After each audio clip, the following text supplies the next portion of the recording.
por esta clase que nos acabas de dar sobre la historia de la conquista. Y tengo, lo anunciado, conmigo Alfonso Miranda, el director del Museo Sumaya. Muchísimas gracias. Qué gusto estar contigo y con toda la audiencia virtual y la escucha. Pues ya ves que uno produce contenidos y ahora se dispersan de maneras muy distintas. Incluso seguimos usando la botella de cristal, ¿eh? Si quieres poner algo para lanzarlo al mar. Y tengo también a Ana Paula Robledo, me da muchísimo gusto tenerte aquí. Te toca a ti también divulgar lo que ocurre en ese museo y más allá. Muchas gracias por estar aquí. Gracias de nuevo. A ver, yo lo anuncié hace un momento, me interesa mucho que me hablen del público que va a Sumaya. Si más o menos uno sabe, y si quieren ahora abundamos, cuál es su colección, sus colecciones, pero esos circuitos de familias, de gente que toda la semana están visitando el museo, ¿quiénes son? ¿Por qué van? Perfil de público del Sumaya. Cuando decimos en Museo Sumaya arte para todos, en realidad se volvió una consigna para sumar identidades desde México y poder abrazar a los diferentes públicos. Antes, cuando visitábamos los museos, siempre tenían, para todo público o público en general. ¿Eso qué era o quiénes éramos ese público en general? Lo hemos logrado realmente atomizar para poder expresar de una mejor forma tanto puentes de comunicación entre las colecciones de arte, pero al mismo tiempo, con una colección tan clásica, poder hablar de temas actuales como la democracia, como las identidades, como la propia conquista que estábamos escuchando hace un momento, desde una posibilidad lúdica y al mismo tiempo cercana y próxima. ¿Quién visita Museo Sumaya? Bueno, es uno de los museos más visitantes diarios, pero llegamos a cifras en este periodo que termina de vacaciones, de verano. Con el máximo tuvimos un día, hace 3 semanas, 12,000 visitantes un sábado. Te tengo que hacer una pregunta. Voy a presumir. Este verano visité el Hermitage en San Petersburgo. Y tienen un mapa de los grandes museos del mundo. Y aparecemos. El único museo mexicano que aparece es el Sumaya.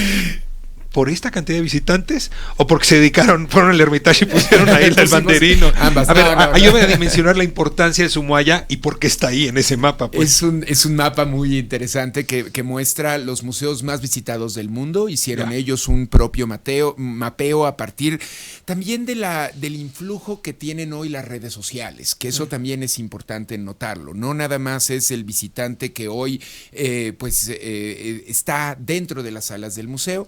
Los museos del siglo XXI tenemos que aprender a romper esas paredes, así como Bertolt Brecht la rompió en la cuarta pared del teatro, pues nosotros sacar el museo a las calles y también sacarlo a nivel virtual. Así es que estos públicos van en función mayoritariamente. Afortunadamente también, como en la mayor participación ciudadana, son mujeres.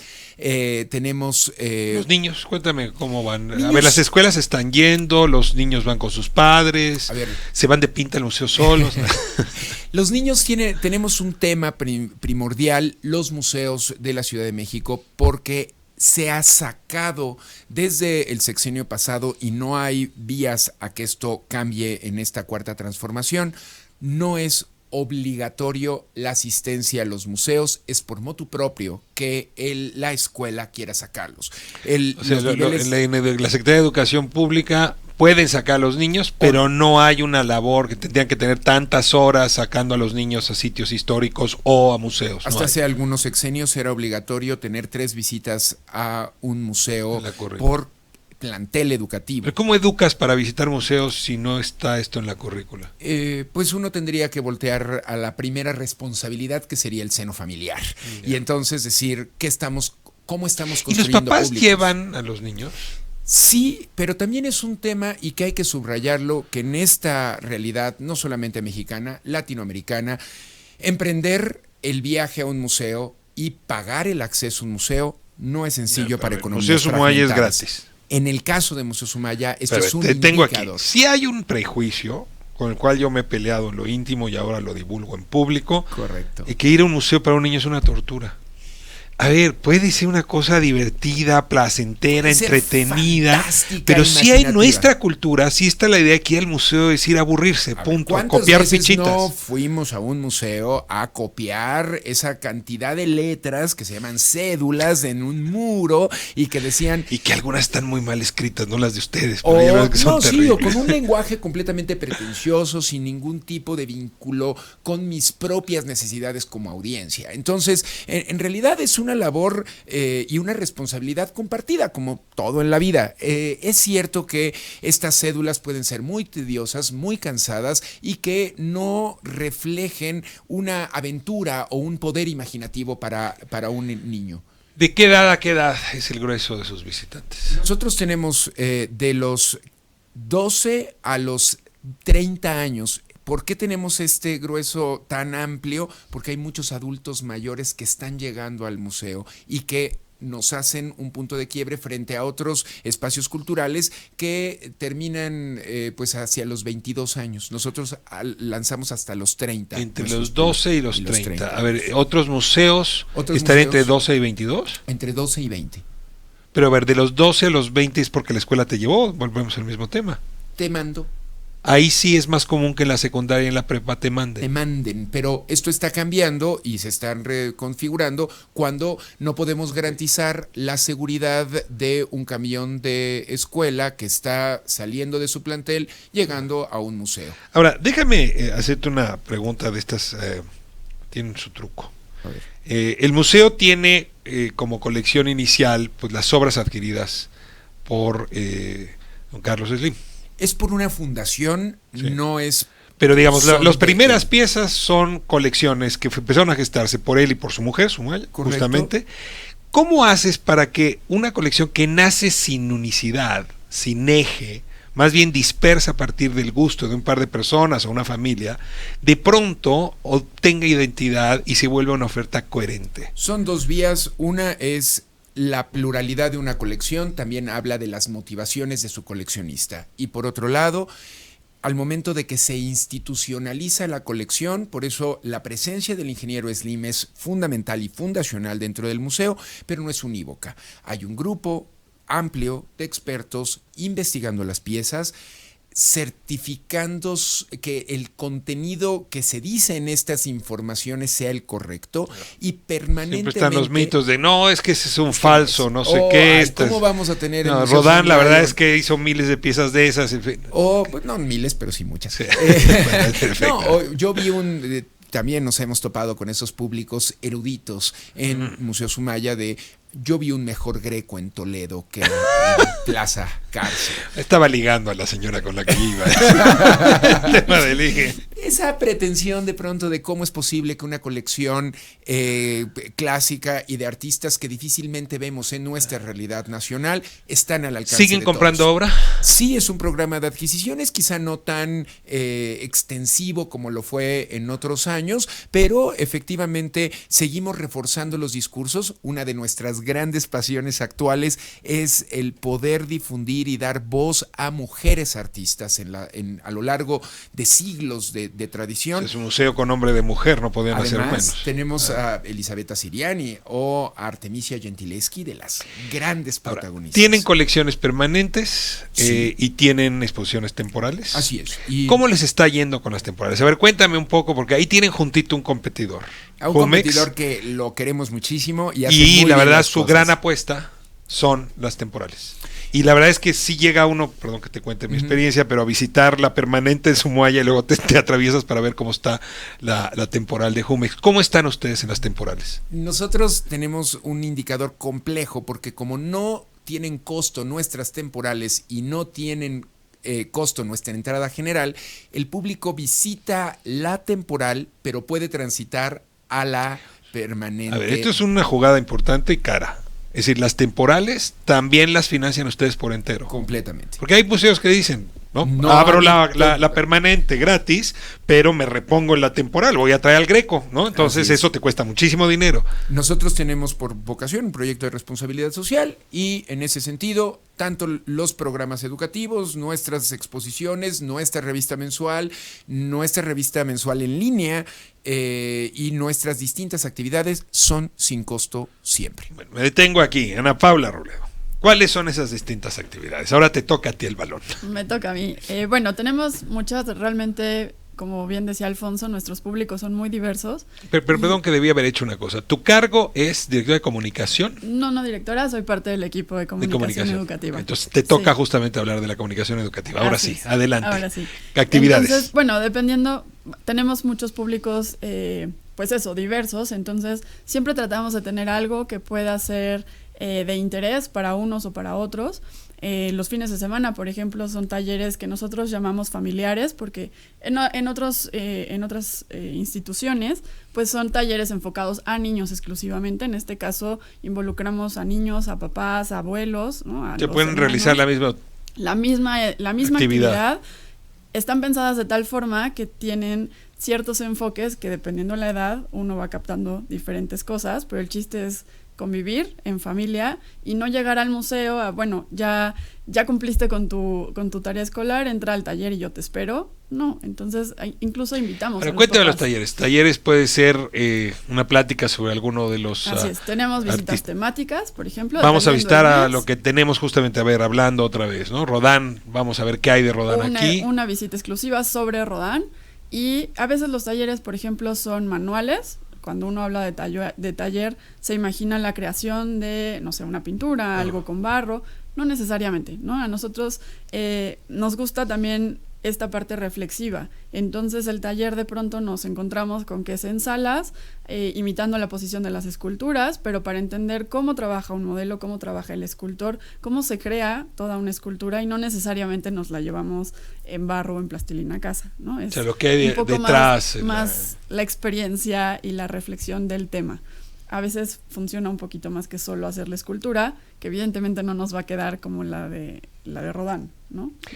¿Ves vocaciones ahí? Cuando estás dando este niño, esta señora de haberse dedicado. No sé si vocaciones, intereses más bien, ¿no? O sea, sí. Al niño le interesa la escultura. No sé, no sabría en una escultura de un taller de 10 minutos, ya la parte práctica, si puedo ver vocación del niño, pero definitivamente veo si le gusta o no le ¿Tienes gusta. pláticas, tienes diplomados, tienes cursos? No, tenemos principalmente visitas mediadas, es ahora como las llamamos, temáticas de manera general, pero conferencias, a veces en fines de semana, en noches de museos, que es el último miércoles de cada mes, pero cursos y diplomados por ahora no los tenemos dentro del museo, están dentro de la plataforma de aprende.org, y que también es gratuita, es parte de la fundación. Y bueno, todo lo que tenga que ver con arte y cultura lo pueden encontrar en esa plataforma. Voy a regresar ya a algo de lo que Alfonso mencionaba. Así como hay el prejuicio de que ir al museo es una obligación desagradable, hay el prejuicio de que el museo, en efecto, citabas a Brecht, es un espacio cerrado. Y ahora la discusión es incluso quitarle la palabra museo. Hoy lo que está discutiendo en el gremio es, a ver, si llamémoslo de otra manera. Otra cosa, son espacios de encuentro abiertos donde se hacen muchas crítica. cosas. A ver, Sumaya, ¿qué se ha planteado con eso? En efecto, está en una zona donde ya empieza a crecer de manera importante la oferta, al mismo tiempo centros comerciales, en fin, hay poca banqueta, hay que decirlo, pero ¿cómo te abres a que la gente le nazca meterse a ese lugar como se metería al centro comercial que está enfrente?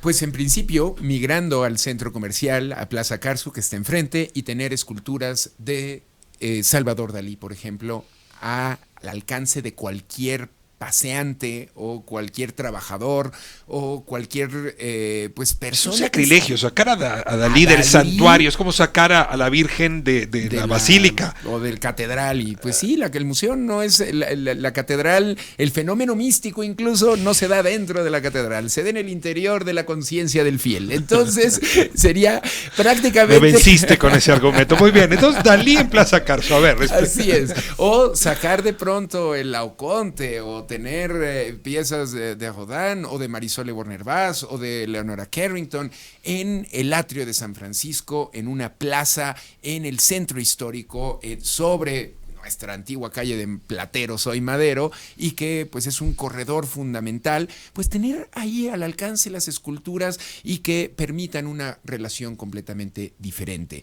Hemos también emprendido esfuerzos con CETRAM, con Cuatro Caminos, tener otro tipo de acercamiento con otro tipo de audiencias que no necesariamente son las que llegan al museo. Ahora, dice sacar el museo a la calle, y sin embargo, la oferta museística de este país está toda concentrada en la Ciudad de México. Te pregunto si hay también la idea de circuitos que permitan que la obra que ustedes tienen, que las colecciones que ustedes tienen, que las plataformas que ustedes tienen, pues permitan que en efecto, si se está en Hermosillo, se está en Coatzacoalcos, se está en Mérida, pueda uno acceder a esa riqueza cultural. Abrogar el centralismo es una necesidad y una realidad que todos debemos de coadyuvar. Por ello, desde 2000 tenemos exposiciones itinerantes completamente gratuitas en diferentes estados de la República. Hoy podemos ver en Casa Chihuahua, en el norte de México. Bellísima. Que es la casa de terrazas. Aquella. Así es, y al mismo tiempo abajo pues está esta crujía donde fue encarcelado el cura Miguel Hidalgo y Costilla,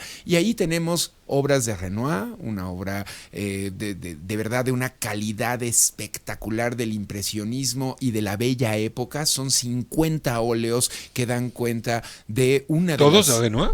No, es Renoir, pero tenemos mujeres artistas, tenemos Alphonse Legros, tenemos uno de la primera generación impresionista como Guillemont. En realidad es una oportunidad de poder establecer una conexión con Museo Sumaya en diferentes latitudes, y seguimos en un programa extensivo de compartir arte para todos con la República, también con América Latina, y cuando se pueda, por supuesto, a otros países, que bien, pero nuestra atención está en México. Cierro con una última pregunta que a lo mejor has reflexionado.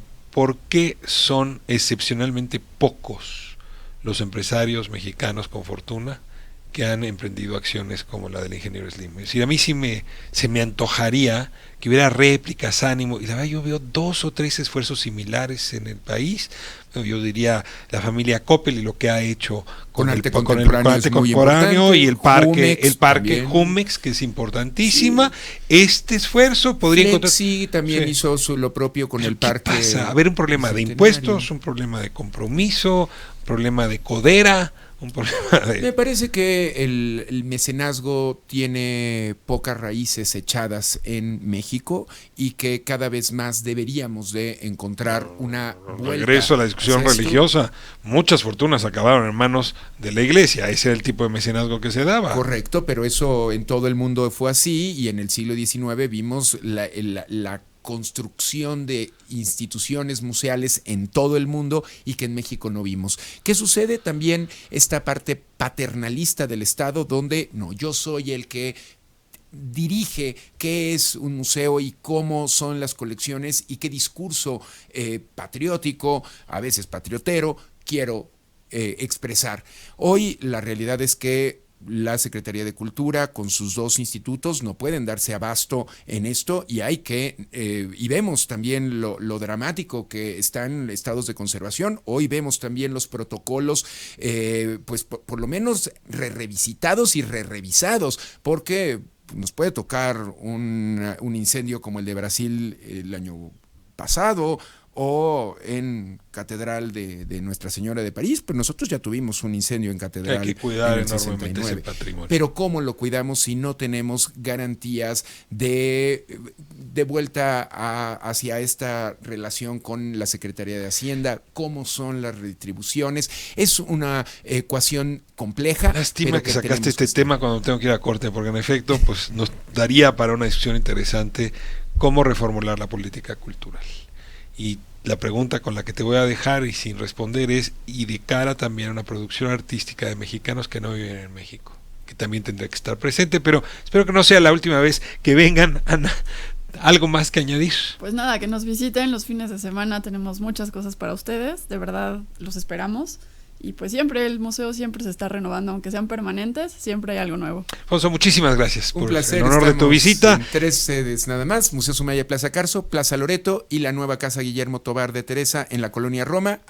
@el Museo Sumaya, arte para todos. Me das de nuevo, exactamente. ¿Y la página? Es museosumaya.org. SOUMAY. Muy bien. Bueno, pues nos vamos. Les agradezco mucho a ambos esta conversación.